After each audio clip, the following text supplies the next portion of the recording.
Assalamu alaikum. Урматтуу мекендештер, урматтуу Чабарман каналынын көрүүчүлөрү, жалпы кыргызстандыктар амансыздарбы, саламатсыздарбы? Мен бүгүн Баткен шаарындагы Баткен облустук медиа борборуна келдим. Келүүмдүн себеби бүгүн 8 декабрь Кыргызстанда телевидение күнү.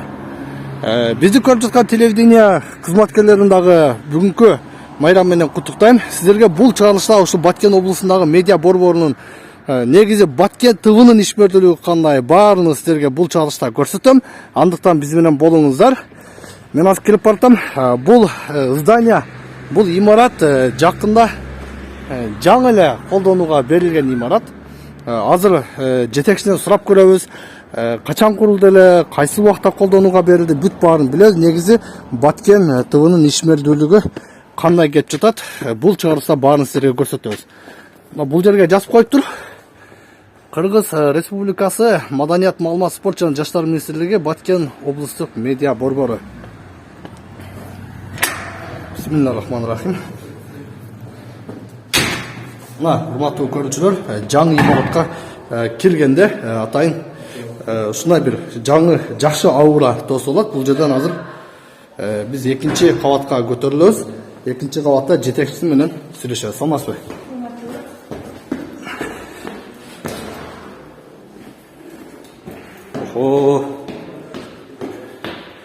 Караңыздар, ушундай жылуу, отопление бар, бүт баары жакшынакай экен. Залын көрсөтүп коеюн. Окей.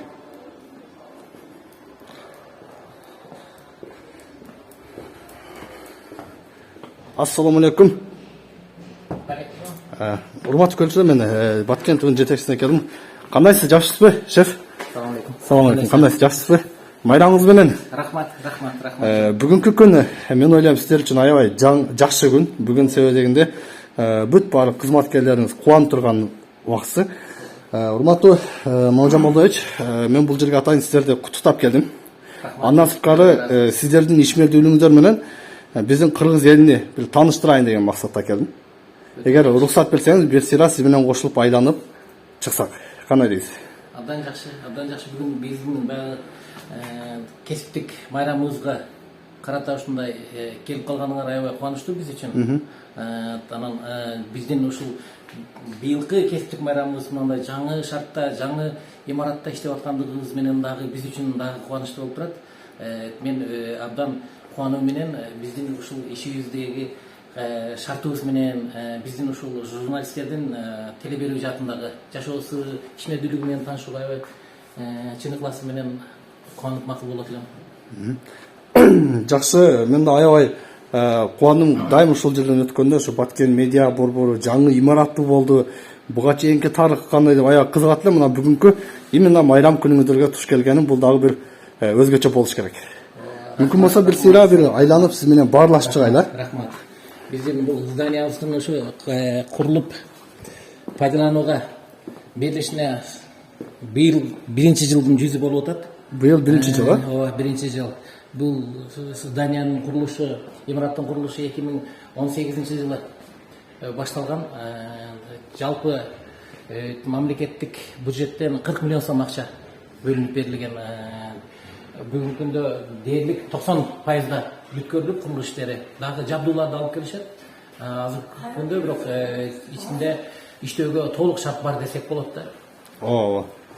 Бул тарабы азыр кызматкерлерибиз бул жерде ошо журналист редакторлор үчүн атайын бөлмө. Атайын редакторлор үчүн бөлмө бул жерде.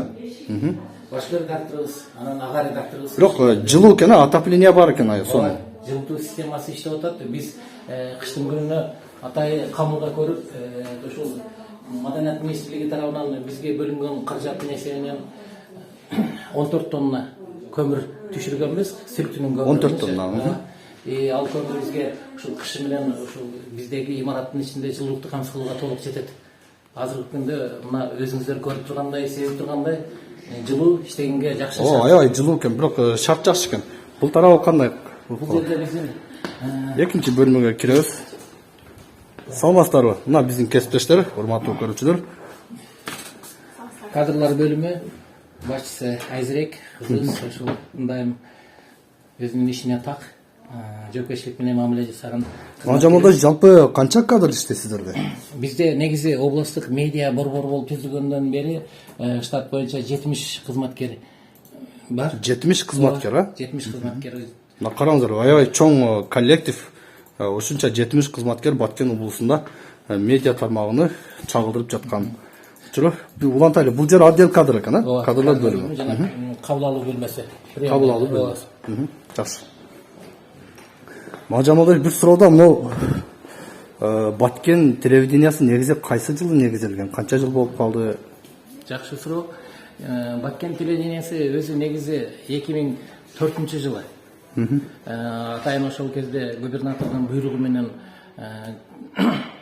Баткен облустук телерадио компаниясы деп буйрук кабыл алынып негизделген.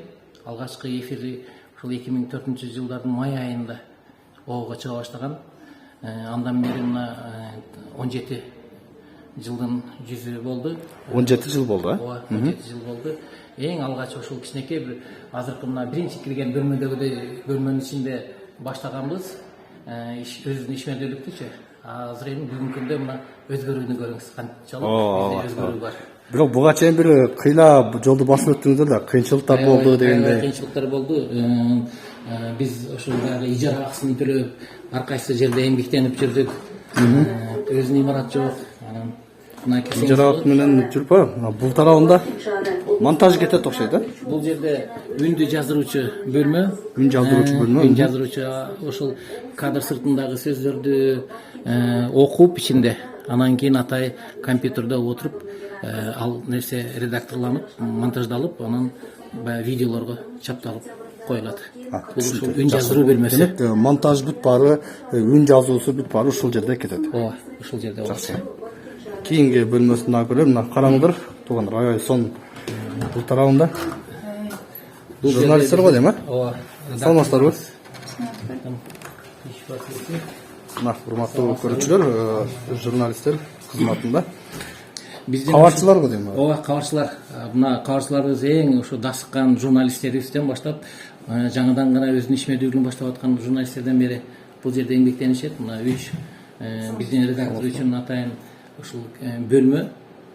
Биздин мына Айжан Кубатбек кызы бул жерде. Айжан Кубатбек кызы, а? Айжан Кубатбек кызы 9-жылдан бери бул телерадио компанияда эмгектенип келет. Кесиби боюнча журналист, анан өзүнүн кесибин сүйгөн кызматкер, өзүнүн ишин билген кызматкер. Байраңыңыз менен. Рахмат. Сонун экен, а? 9 жылдан бери ушул тармактасыз? Ооба. Аябай сонун. Эң стажы көптөрдөн го дейм. Мындан дагы стаждары көптөрү бар. Бул орто муңга кирет, Анан кийинки редакторубуз Таштанова Айжана. Бул кызыбыз дагы ушул 5-6 жылдан бери уже эмгектенип калды телерадио компанияда. Аябай бул дагы ушул биздин кесипке ушунчалык берилүү менен иштейт. Өзүнүн баягы изденүүчүлүгү менен, өзүнүн эмгеги менен, өзүнүн тапкычтыгы менен өзгөчөлөнгөн кызматкерлердин катарында. Негизи журналистикада Можамолдойч мындай изденген адам тез ийгилик жаратат да. Кандай дейсиз? Мен пикириме кошуласызбы? Мен кошулам. Изденип контент жасаган булар тез ийгилик жаратат. Туура айтасыз. Биздин баягы иш өзгөчөлүгүбүз да ошол экен. Дайым изденип, жаңылыктарды жаратып туруш керек экен. Улам жаңыланып туруш керек. Мына биздин кийинки кызыбыз Бактыгүл Мурадилова. Бул кызыбыз бизге чейин дагы башка аймактык телерадио компанияда иштеп, ал жакта тажрыйба алып келип, бирок өзү ушул Баткендин кулуну, Баткендин кызы болгондугуна байланыштуу ушул жерде өзүнүн ишине биздин телерадио компанияда улантып атат. Биз аябай кубануу менен кабыл алдык. Себеби тажрыйбасы менен, өзүнүн иш тажрыйбасы менен келген адамдар чүү дегенде эле жумушта алып кетет экен дагы бизге биз топ жеңил болду. Биз аябай кубанып атабыз. Аябай бизге керектүү дасыккан журналист. Байраңыңыз менен ийгиликтер болсун алдагы ишиңизге. Рахмат. Биз кийинки мына урматтуу көрүүчүлөр, эгер Баткен телевидениясыны Баткен медиа YouTube каналынан көрсөңүздөр, ушул биздин ошо кесиптештер Айжан Кубатбек кызы, ошол кыздардын жаңылыктарды ар кандай программаларда алып барганын көрсөңүздөр болот. Улантабыз. Мына кийинки биздин бөлмөбүздө Тихо идет запись дейт. бул жерде Саламатсыздарбы? режиссердук пульт, Режиссердук. эң ушул баягы биздин студиянын телерадиокомпаниянын мээси десек болот да, ушул жердечи. Главный дер, а? Эң негизги жери. Ар дайым ушул эфирди контролдоп, эфирлер эмне кетип аткандыгы, кандай кетип аткандыгы боюнча көзөмөлдү жүргүзүп туруу башкы редактор Бермет Манасова өзү бүгүн көзөмөлгө алып атат. Майрамыңыздар менен бүгүнкү, баарыңыздардын мындан да ийгиликтер болсун. Бермет кандай болуп атат эфир? Эфир болуп атат. Бүгүн ушул адаттагыдай эле бизде күн сайын түз эфир кетет. Күндүз эфири 11:30-да, анан 14:00-да, анан ушул түз эфирлердин кайталоосу кечинде 7:30-да, анан 20:30-да кетет. Учурда азыр түз эфир башталуу алдында турат. 1 мүнөт убакыт калды. Майрам күнгө караганда да иштеп атасыздарбы? Бүгүн эс алуу болбодубу? Тартипте иштейбиз. Жакшы. Көрдүңүздөр, аябай мындай жоопкерчиликтүү жумуш бул, урматтуу көрүүчүлөр. Бул тарабында болсо мынакей студияны ушул жерден карап турат экен, Ооба, ооба. Мына биздин башкы режиссерибиз Сапар Исраев. Бул дагы ошол 15 жылдан Майрамыңыз бери менен. бул жерде эмгектенип келет. Өзүнүн кесиби башка болгон менен, бирок мына биздеги режиссура техника жагына аябай жакшы түшүнүп, өздөштүрүп алып, азыр бүгүнкү күндө мына 15 жыл болуп калды бул жигитибиз. Но караңыздар, бүт техникалар урматтуу Монжамудович жаңы окшойт, бүт бара. Ооба, мына жакында эле алып келдик. Микшерлер бөлөт, бардыгы жаңы. Мынакей, урматтуу көрүүчүлөр, бул жерде атайын көрүп контролдоп турат. Ушундай жаңы аппараттар менен ишмердүүлүк жүрүп жатат. Ал эми бул жакта 2, 1, кеттик. Саламатсыздарбы? түз эфир жүрүп жаткан учур. Түз эфирде көрүп бул чыгарылышта Мына бул жактан эфир кетип атат ушу. Бул тарабынан мынакей эфир кеп жатат телеканалдан. Азыр учурда түз эфир, Ооба, түз эфирде кетип атат. Биздин программабыз күн сайын ушул 2 маал түз эфирде чыгабыз. Азыркы Бул учурда имарат жаңы курулгандан кийин сиздер жаңы киргенде мына аппараттардан жаңылар келдиби? азыркы күндө келип атат. Улам мына кече жакында эле жаңы жабдууларды алдык. Азыр жаңы форматта чыгып атабыз, бардыгынча. Буларды азыр установкасы дагы бүтө элек. Азыр бүткөрүп, толук жаңы заманбап жабдууларды коюп атабыз. Өтө керектүү. Биздин ушул заманбап жабдууларды алган менен аны иштетип турган адис дагы өтө маанилүү да. Ал эми андай адисибиз бизде бар. Биз ал жигит кишибиз менен сыймыктанабыз, кызматкерибиз мененчи. Өзүнүн ушул 15 жылдан берки өмүрүнө ушул телерадиокомпанияга арнаган биздин техникалык боюнча адисибиз, башкы инженерибиз, биздин ветеран кызматкерибиз, ооба, Айбек Орозбай уулу, көп жылдан бери иштеп келет. Темирдикке баягы жан салган, темирдин тилин билген кызматкер. Айбек Орозбай уулу. Айбек, ишиңизге келик. Майраңыз менен, бүгүнкү. Анда кийинки бөлмөлөрдө улантайын, кандай дейсиз? Мына урматтуу көрүүчүлөр, караңыздар, аябай сонунда. Телевидениянын ишмердүүлүгү сырттан караганда жөнөкөй көрүнүшү мүмкүн, бирок чындыгында ичинде ушундай кылып карап көрсөңүздөр, аябай бир түйшүктүү кызмат деп айта алам сиздерге. Ошондой эле өтө мындай жоопкерчиликтүү кызмат. Жакшы тастыккан кадрларыбыз бар экен, профессионал журналисттер бар экен. Мен ойлойм, биздин көрүүчүлөр дагы аябай жакшы баа берди бул немеге. Эми биринчи кабатка түштүк, азыр урматтуу көрүүчүлөр бизде көрөйлү. Саламатсызбы? Бизге коноктор дайым ушундай телерадиокомпанияга биздин актуалдуу маек, башка берүүлөргө келип турган биздин эң урматтаган, сыйлаган кишилерибиз бар. Областык адыгерлер кеңешинин төрагасы бизге келип отурат. Эмне маселе боюнча? Биз интервьюга азыр жана кечээки Интервьюга атайын коноктор келиптир. Эң маанилүү актуалдуу болуп аткан боюнча элдерден коомдук пикирлерди алып атасыңар да.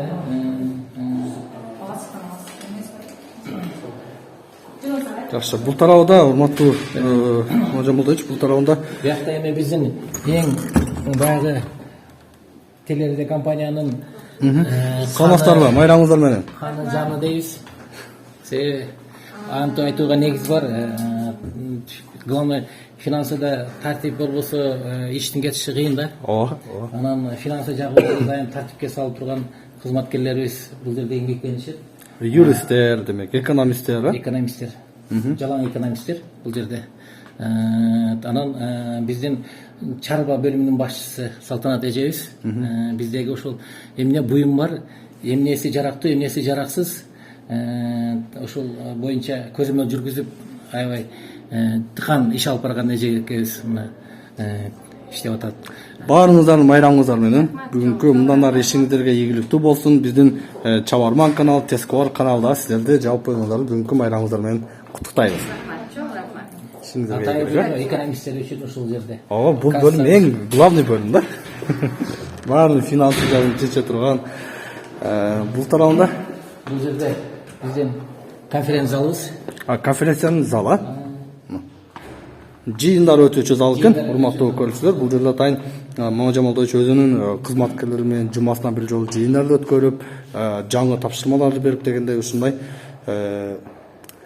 Андан тышкары дагы атайын баягы бир коомдук маанилүү маселелер боюнча болсо, биз адамдарды чакырып ушул жерден залдан аларга мүмкүнчүлүк бергенге, пресс-конференцияларды уюштурганга мүмкүнчүлүгүбүз бар. Болгондо дагы түз эфирде бере алабыз бул жерден. Эгер каалоочулар боло турган болсо, ал жеке тарап болобу же болбосо бир коомдук уюмдардын өкүлдөрү болобу келип бул жерде ошол массалык маалымат каражаттарына өздөрүнүн билдирүүлөрүнө, өздөрүнүн маалыматтарын берсе болот. Кайрылуу болсо демек, атайын ушу пресс-конференция уюштурганга мүмкүнчүлүк жаратып бересиздер. Ар бир инсанга. Түз эфирде уюштуруп беребиз. Түз эфирде. Мына урматтуу көрүүчүлөр, караңыздар. Аябай сонун. Ушул жерде отуруп сиздер кайрылуу болсо келип туруп ушул жерде түз эфир аркылуу кайрылып берсеңиздер, Баткен медиа борбору сиздерге атайын мүмкүнчүлүк жаратып берет экен. Мына урматтуу көрүүчүлөр, биз бир сыйра бүт баарын айланып чыктык. Мажан Молдоевич, сизге чоң рахмат. Ишиңизге ийгилик болсун. Мындан ары дагы ушу Баткен медиа борбору өнүккөн бир мындан эң алдыңкы телеканал болсун деп сизге тилек айтат элек. Анан дагы бир суроомго алып кетип, Баткен медиа борбору кайсыл жерге чейин эфирден чыгат? Бүгүнкү күндө ушул Баткен областтык медиа борборунда 70 штаттык бирдик болсо, анын 10 штаты ваканттык, бош кызмат орундары болуп турат. Себеби биз улам жана келген кызматкерлер ар кандай себептерге байланыштуу жумуштан кеткендер бар, келгендер болуп атат. Анан жаңы кадрларга, мыкты кадрларга биздин муктаждык бар. Жаңы программаларды азыр аябай даярдайбыз.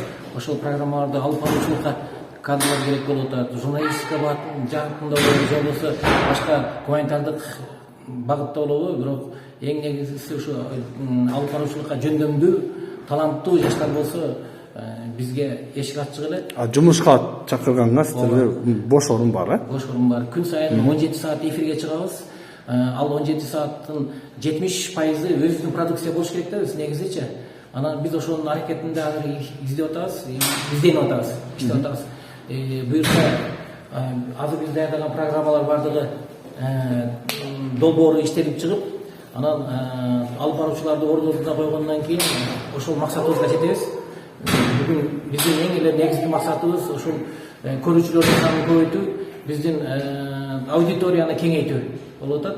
Баткен областынын аймагы толук бойдон кошуна Тажик Республикасынын Согди областында көрүшөт. Ал жакта дагы болжол менен айтканда 70 миң, 80 миңдин тегерегинде биздин кыргыздар жашашат. Алар дагы аябай көрүшөт биздин телеканал берүүлөрүнчө. Анан карамда кошуна Өзбек Республикасынын Фергана областыны, Наманган областында дагы бизден ошол кыргыздар көрүп, алар менен биз кат аркылуу кабарлашып турган учурларыбыз көп эле болуп келди.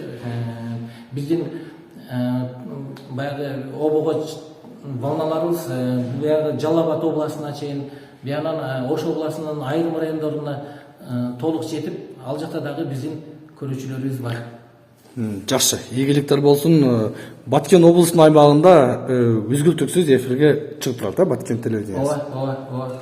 Күн сайын ошо 17 сааттан эртең мененки саат 7-ден кечки саат 12ге чейин чыгып атабыз. Бүгүнкү күндө мына проблема болуп келген үн боюнча көйгөй болуп келди. Ал жабдууду алмаштырып жаңыладык. Үн боюнча маселе чечилди. Видео боюнча маселе болуп атты эле. Мына жаңы жабдууду алып келип азыр мына көрдүк орнотуп атабыз. Мына кечетен баштап биздин видеонун сапаты жакшы болуп өзгөрдү. Буюрса эми адамдык ресурстарды жакшыртуунун сапатын көтөрүүнү, мына журналисттердин сапатын көтөрүү боюнча дагы иш алып барабыз. Улам сапатка өтүп келечекте буюрса Баткен телеканалы эң бир көрүмдүү мыкты телеканалдардын катарында болот деген ишеничибиз бар. Ооба, элдин сүймөнчүлүгүнө айланган мыкты телевидение болот деп биз дагы ишенебиз. Мына, урматтуу көрүүчүлөр, биз Бердишев Мамажан Молдович Баткен медиа борборунун жетекчиси менен сиздерге кенен маалымат алып бердик. Ошондой эле бул чыгарылышта Баткен медиа борборунун ишмердүүлүгү менен сиздер менен толугу менен тааныштык. Бизге уруксат анда. Ишиңизге ийгилик болсун. Бүгүнкү майрам күнүңүздөр көңүлдүү өтсүн. Чоң рахмат. Мына, урматтуу көрүүчүлөр, мен ушул жерден жыйынтыктайм. Караңыздар. Баткен Кыргызстандын эң четки областы болгон менен бул жерде өзүнчө атайын ушундай телеканал бар, телевидение бар. YouTube каналдардан көрүңүздөр, биздин каналдан көрүңүздөр. Баткен медиа борборуна Баткен келгенде келип кирип таанышып кетсеңиздер да болот. Көрүшкөнчө.